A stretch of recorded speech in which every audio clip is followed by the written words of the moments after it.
We have two very exciting PowerPoint presentations. The first one is presented by Jim Denami. If you stand up, come to the mic, Jim, introduce yourself. Get you on the camera real quick. Okay. Give the microphone to a radio guy. I'm going to be a sidekick. I'm going to step over to the back. It's usually done by a 12-year-old nephew. They would do it much better. Oh, can we get the light on?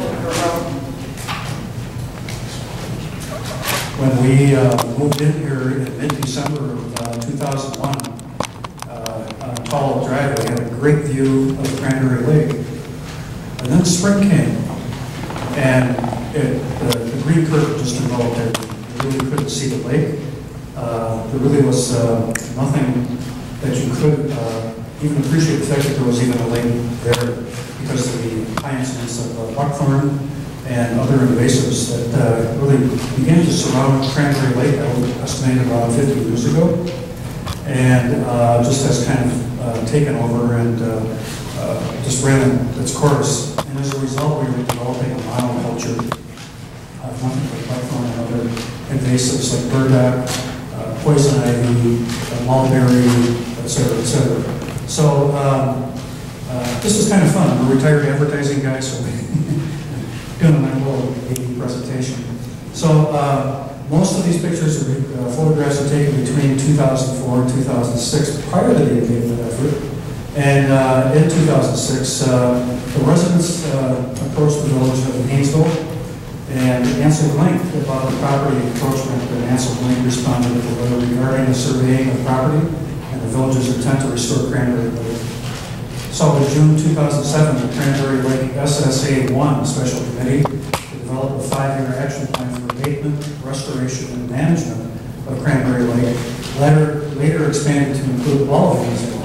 And it was the foundation for the Hainesville Wetlands Committee, currently chaired by George Ann Duberstein. Thank you. You're looking at my back, and my back is to the lake, and I'm looking at my house. That's what we could see, buckthorn. And the photograph to the right of myself is our neighbor's house. And so that's kind of gives you a drift as how it began. I should say that both of us are cheeseheads or escapees from behind the checker curtain. And we're from Wisconsin. And we recognized immediately that we had a problem there and that we needed to begin working on it. So again, overwhelmingly buckthorn and other things and thistle. And so we began to abate on our own, and I think my knees were shot for about a year and a half. But again, here again is the rear view home from the trail in 2011. You can see there's just such a drastic difference between the previous shot that you just saw and what it looks like today. Again, before and afters, this is looking south towards the homes. And now in 2011, you can see the branches. You can actually see the same branch in the photo to the left of it, but it was pretty well covered up by buckthorn. I do have to say that buckthorn can get to be about between 2.5 to 3 stories high. And unlike other trees, it doesn't really have a true trunk. It has kind of a hydro effect, and it starts to really swirl around, and it really gets, yeah. You can see what the Wally Still's house at the trailhead there next to his home looked like, along with the poison ivy, and that's a shadow of a dog in the background. Just to give you a scale of size of how dense this forest, this growth was. Well, here we are today, 2011, and we're back at the Stills trailhead, and you know, it's obviously much more clear today. The trail is better. In fact, Dave. In fact, I might ask you to say a few words here somewhere along the line. Tonight, I thought it was rather inventive in the whole process to not only abate the buckthorn, but to grind it up and use it as the mulch for the trail. So every time you look at it, you're walking on the buckthorn. I also have to, when we started taking the buckthorn out of our backyard, we had a neighbor of ours call the police on us. Because there were these people taking green things out of it, you know. And the police came and they didn't understand that either. They were having a hard time understanding the process. But it worked. So again, we went from one lane, and we had a lot of moms who would walk on the old trail with their kids, and frankly stopped doing it because they felt creeped out because the path was only a foot wide in some spots. And now, as you can see on the right, what it looks like now. And I guess the highlight for me was about a month ago when I saw a team of cross-country runners up the running around the trail, about 6 of them all at one time. Was that you? So a big change. Again, east side of Cranberry along Hainesville Road. The Phragmites, those some people call them the pampas grasses, canary grasses, a lot of different names for it. But looking from north to south, that was pretty creepy. And I would say that some of those blades were maybe 12, 13 feet high. Pretty good stuff. But here it is today. And again, a huge difference. And a nice wide path. Once again, it's clear, it's open, you don't have to feel intimidated. There were some of Dave's guys who were working on the trail there. This is buckthorn, mulberry, and grapevine. I do know that the Schlitz Autobahn Center up on the north side of Milwaukee, if you bring up a semi-trailer truck, they will fill it up gladly with mulberry and huckleberry and all of those things because it's just so terrible stuff. It just takes over. It's really bad and stuff. Again, shadows in there somewhere, I don't know. But again, looking on the west side of the forest, on the west side of the trail, the boundary between the two communities, again, that's really pretty much what it looked like. And now it's wide open. Now, we still have some growth there, about 4 acres out of the total of 12 acres that hasn't been addressed yet. So you can begin to see what it used to look like on the left and what it looks like on the right today. There's a marked difference. The lake west side today, the uncompleted 4 acres, again, you can see how dense those invasives really are and how open it now is. In fact, we even had a guy try to create his own pier. So we go ice fishing. He had a whole string full of pallets go out into the water. Again, the west and east 8 acres, solid buckthorn in 2006 and 7. And there was one down there that I called the King along Hainesville Road because it was so big around, if you wrapped your arms out, you couldn't get your arms around. It's probably was about 50 years old. That's the same corner today where it's really been cleared out and the things that should be growing there are what's happening today. The Barren Trail and encroachment on the west side that's looking north. So that's, again, and that's buckthorn. That's the buckthorn. That's what the leaves look like right on that left side of your screen there. There's 2 kinds. There's a shiny type, and then there's more of a matte finish. And they have dark, almost black berries on them, dark blue. And they're the seed, the berry of last resort for the birds. They can't eat anything else. Then they'll go to the buckthorn, and they're the ones who spread the seeds. The west side of the trail today is the same area looking south, and it's wide open again. Again, it's not intimidating. It's nothing to be afraid of. It's welcoming, and we now have lots of neighbors on our trail, lots of fellow citizens from Hainesville. We have massive burdock mixed with buckthorn and chopped buckthorn, showing the regrowth. So you can see that's burdock on the left with those big leafy, big leaves. And again, in 2007, buckthorn is really virulent. If you can't just cut it, it begins to regenerate itself. And so that's where is it Roundup? What is it? The version? Garland. Yeah, Garland. You really need to get it in the fall when the sap is going back down into the ground, so it affects the root system.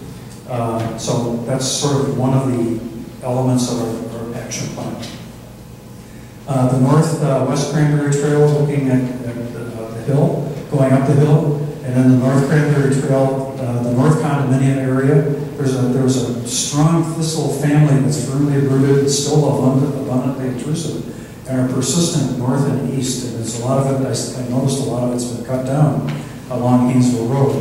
I don't know if we've done anything else to inhibit growth. Yeah, actually, we did recently do a treatment. Okay, cool. Today in the northwest corner, looking across towards Hainesville Road from the west side of the lake, You can see the water tower off in the distance. You couldn't have seen that 5 years ago. And well, today the lake is now covered with water lilies, and that's okay. Some people don't particularly appreciate that, but it's a good thing. And so you now have a view that you never had before. I should say from this viewpoint also, about 5 years ago, some genius pounded the cambered layer off of those big oaks that are on top of that hill, and the trees could no longer feed themselves, and they deteriorated and finally had to be cut down. Extremely valuable, tall, literally tall oaks that are there. Again, today from the northwest corner of the lake, and also the eastern stretch of the trail heading north, it's open. There's lots of shade. There are some nice sunny areas in there, and you can really enjoy yourself if you want some peace of mind or have a place to go with your partner or your family. It's now an open, inviting area to enjoy. So the remaining 4 acres. Just a statement here, but it's right now. I think Dave Coulter had explained to us that that section is now what they call a phase 5 on a scale of 1 to 5. The oak trees in there are as mature as they're going to possibly be. Unfortunately, the buckthorns in there is taken over along with the other bases, and as a result, no new sprouts can germinate and can grow. So the longer we wait, the more we run the risk of having absolutely nothing there eventually someday, because there are beautiful oak trees in there, but they're not going to last long. So clearing that out, I mean, you can see how dense that is. That last shot that you saw, by the way, in there, that's kind of Party Central back there for the neighborhood kids. So it looks like Miller Lite is the beverage of choice back there. So in any event, I'm going to ask Dave to come on up here for a second. Maybe you can talk about this is the man. This is the pyro that did this. And maybe you can kind of address how you did this and what the goal is.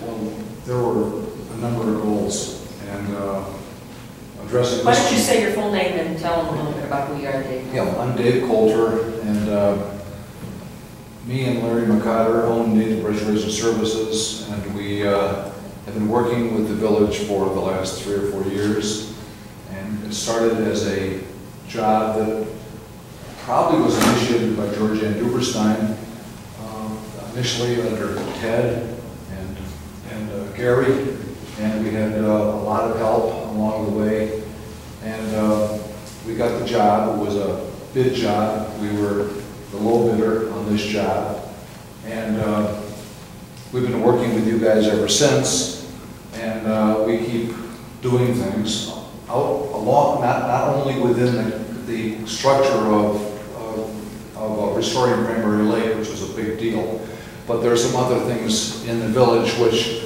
I think you guys should really take to heart. You have a beautiful, beautiful village, but it's essentially a wetland. And so we're dealing with these wetland issues, and the water that runs through it, and the way we try to keep it from getting ugly, and when it does get ugly, trying to make it pretty again. This is a good example. We had basically a cattail issue. This is the result of kind of walking away from a previous issue, which was to try to open up the lake and make more open water, and it really didn't work. We did the best we could, and we had a lot of help from the village, and we spent a little bit of money on trying to enlarge the circle of open water, and along with herbiciding, we did this, and we knew what we were doing. We weren't concerned about safety. We knew what we were concerned about. We weren't concerned about there being anybody at risk. And we let a lot of this stuff happen because the flames ran into the lake. In some cases, they didn't run into the lake, but they ran into areas where they weren't going to go anywhere. We had people out on the site. We had contacted all the emergency people, Greater Round Lake, Greater Round Lake Fire Department, police departments, and of course your village.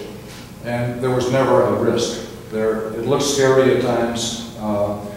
We had our people running around in ATVs, assuring people everything was fine.